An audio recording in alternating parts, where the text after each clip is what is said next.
작업물의 이동이 없어서 어떤 훼손, 이동 비용 이런 것들을 줄일 수 있다. 일단 할당된 작업자는 한 곳에서 계속해요 작업하기 때문에 새로운 활동이 시작될 때마다 그를 지도할 필요가 없다. 위치 고정형 배치의 불리한 점은 동일한 작업자가 많은 작업에 관여함으로 해서 재능이 많은 숙련 작업자가 필요하다. 그러니까 조선시에서 근무하는 사람들은 주로 이제 용접하는 사람들이 많이 있는데 그 용접하는 게 쉽지 않습니다.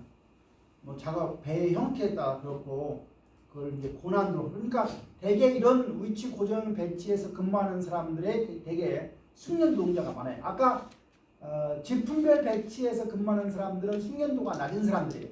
누구나 하는 일이 있어요.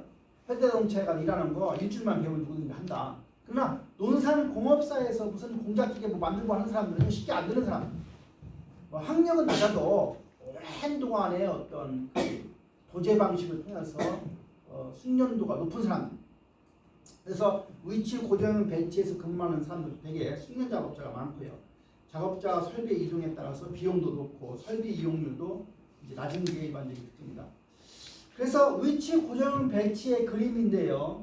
이 가운데 이제 배가 하나 있고 그 배와 관련해서 작업자라고 하는 것도 이 안에 투입되고 자재라고 하는 것도 투입되고 기계도 투입되고 또 때에 따라서는 일부 배 만드는 걸 전부 자기들이 안 하고 하청업자한테 일하는 거 있죠. 배가 다 만들어져 와서 배 청소 같은 거 배 하청업자한테 시키는 게 훨씬 더 잘해요. 네.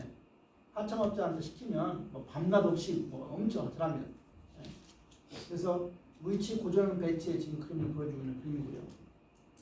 그다음에 이제 네 번째 혼합형 배치입니다. 혼합형 우리가 영어로 하이브리드 레이아웃이라고 하는데 혼합형 배치는 기본적인 배치 형태를 혼합한 형태인데 일반적으로는 지조업의 경우에 아까 앞에 배웠던 기능별 배치하고 프로덕트 레이아웃, 제품별 배치를 갖다가 혼합한 형태가 되고 이 그림에서 보여주고 있는 그림이 혼합형 배치의 일반적인 형태가 됩니다. 그래서 X가 X 제품이고 Y가 Y 제품인데 X 제품에 관련된 어떤 그 레이아웃하고 Y 제품의 레이아웃 이것을 갖다가 그 두 가지가 모여진 광내기 하면 X도 있고 Y도 있죠. 이게 이제 광내기라고 하는 것이 하나의 기능이라고 하면 X도 Y도 그 안에 들어가게 되어 있죠.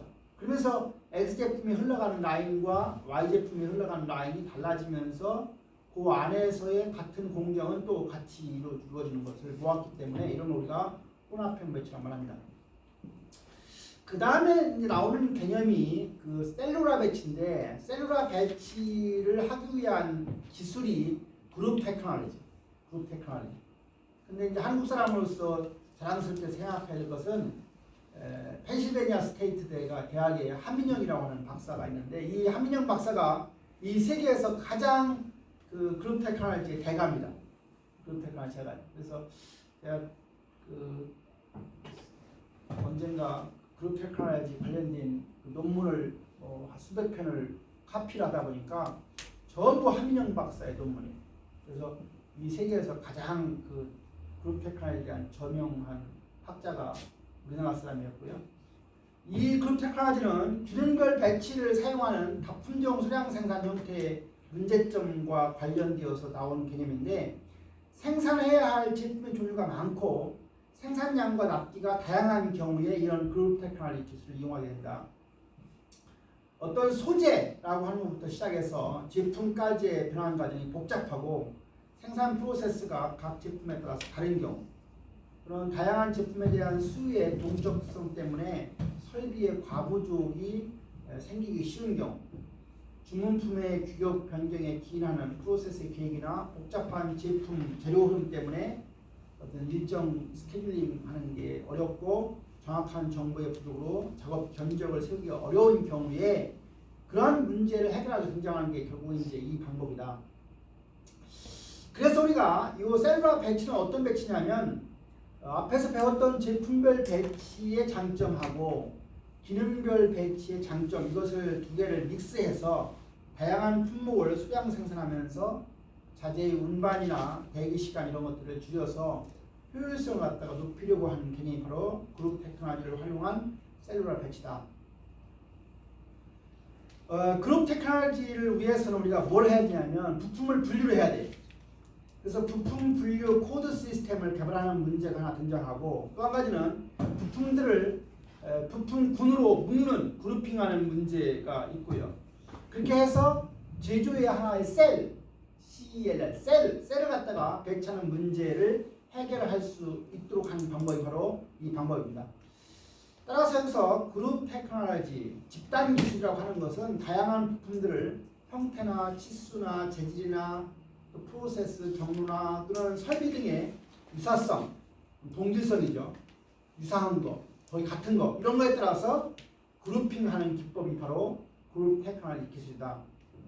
그래서 각 부품군만을 전문적으로 생산하는 제조셀을 설치해서 로트의 크기를 대량화하고 프로세스 설계를 합리화해서 각 그룹 내에서 기기나 공구를 공동 사용하고 준비 시간이나 운반거리, 가공 대기 이런 것들을 감소시켜서 작업자의 숙련도를 높임으로 해서 대량 생산에서의 생산성을 향상시킬 수 있는, 실현할 수 있는 기법이 바로 이 그룹 테크놀로지 셀룰라 배치의 특징이 되겠습니다.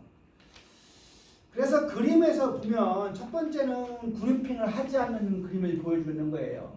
그런 뭐 파이프부터 시작해서 링부터 시작해서 네모진 뭐 이런 게 있는데, 이런 형태를 오른쪽으로 바꿔봤어요. 유사각끼리 보면 이게 가로로 봐야 됩니까? 세로로 봐야 됩니까?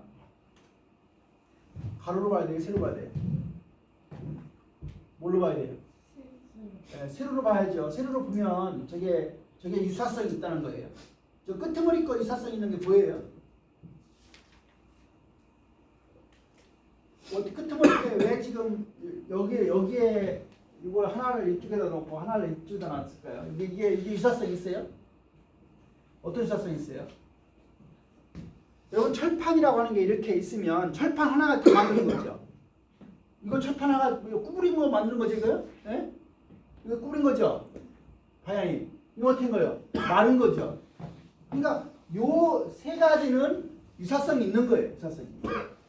그렇게 해서 우리가 어떤 부품을 갖다가 유사성을 가지고 그룹핑한 것. 그게 이제 그룹핑하는 기술이 바로 그룹 테크놀로지 기술이고, 이게 그렇게 되면 요거를 만드는 레이아웃을 만드는 거예요. 요것을 만드는 레이아웃을 만들고요. 그러니까 이렇게 하지 않으면 무지하게 복잡해지는 걸 갖다가 결국은 그룹 테크놀로지를 활용하면 그 셀룰라 배치를 하게 되면 훨씬 더 어떤 유사성도 가지면서 효율성을 갖도록 되어 있습니다. 그래서 셀룰라 배치가 이루어지면 기능별 배치의 유연성에 제품 배치의 효율성과 결합한 혼합형 배치 형태가 되는 것이고, 여기서 제조 셀이라고 하는 것은 하나의 셀에 다수의 유사 부품이나 부품군의 생산에 필요한 상이한 기계들을 가공 순서에 따라서 배치하는 것이 바로 우리가 셀룰라 배치인데, 셀룰라 배치를 하는 단계를 보면 첫 번째는 부품군을 형성하게 하고요. 두 번째는 프로세스별로 배치된 기계들을 제조셀로 그룹핑하고, 세 번째는 자재 이동을 최소화하도록 제조셀을 고정하고, 마지막으로는 큰 기계들을 이들을 사용하는 셀에 가깝게 위치시키는 관계를 통해서 셀룰라 배치하게 된다. 그래서 지금 이 셀룰라 배치의 모양을 보여주고 있는데요. 이 위에 있는 그림이 첫 번째 그림이에요. 이런 형태예요. 이런 형태 그림이에요. 상당히 복잡해 보이죠. 여기는 기계가 몇 가지가 기계가 있냐면, M이라고 쓴 것은 밀링 기계고요. 여기 G라고 쓴 것은 그라인딩 기계고, D라고 쓰는 것은 드릴링 기계고, H라고 쓴 것은 호방이라고 하는 기계인가 봐요. 그래서 각 제품마다 저기 왔다 갔다 흐름이 저기 되게 복잡해요. 이런 형태로 되어 있으면 복잡하고 막 홀류적이고 해서 여러 가지 뭐 제공품이 쌓이고 막 그래야 되는데, 요 형태 지금 ABCD라고 하는 네 가지 형태의 셀을 만들면 어떤 제품은 밀링 2단계를 거치고 그라인딩을 거치고 드릴링을 거쳐서 호방을 거쳐서 나가는 제품이 있는가 하면, 어떤 경우는 이 두 가지만 거쳐서 나머지는 이렇게 가는 형태가 있고요. 셀을 이것은 밀링 3단계 거치고 그라인딩 거치고, 이 경우는 D는 밀링에서 그라인딩에서 드릴링해서 호박 넣어주고. 그래서 이렇게 만들어 놓으면 제품에 따라서 그 제품이 어떤 형태로 따라갈 건가를 가면 훨씬 더 우리가 복잡하지 않고 레이아웃이 복잡하지 않고 효율성도 있고 시간도 단축할 수 있고 중간에 제공품 같은 것도 쌓이지 않게 하는 형태가 바로 이런 셀룰러 배치다 하면 알겠습니다. 그래서 우리가 기본적인 배치 형태를 보면 유연 생산 시스템이라고 하는 게 이제 등장하는 것 중에 한 가지인데 이걸 영어로 우리가 Flexible Manufacturing System이라고 해요. 그래서 이 유연 생산 시스템이 일본에서 가장 상당히 발달되어 있는 상태인데 물론 이제 유연 생산 시스템에 대항하려고 미국에서는 CIM이라고 하는 그 컴퓨터 인티그레이트 매니팩처링이라고 하는 시스템이 있고 일본은 이제 유연 생산 시스템이 더 유행인데 여기서 유연 생산 시스템이라고 하는 것은 단속 프로세스의 유연성, 단속 프로세스 유연성하고 반복 프로세스의 효율을 갖다가 혼합한 형태가 바로 유연 생산 시스템이라고 하고 주로 이제 유연 생산 시스템도 컴퓨터로 통제하는 심처럼 컴퓨터로 통제하는 기계품이나 로봇이나 이동 짐식기, 짐 분리기호 등을 자동화된 자재 취급기기 또는 컴퓨터 통제센터 이런 것들로 구성되는 게 일반적인 특징이다. 여기까지 하고 좀 쉬었다 가도록 하겠습니다. 나머지는 교과서 보면서 했던 거 이해 안 가는 부분 하시기 바랍니다.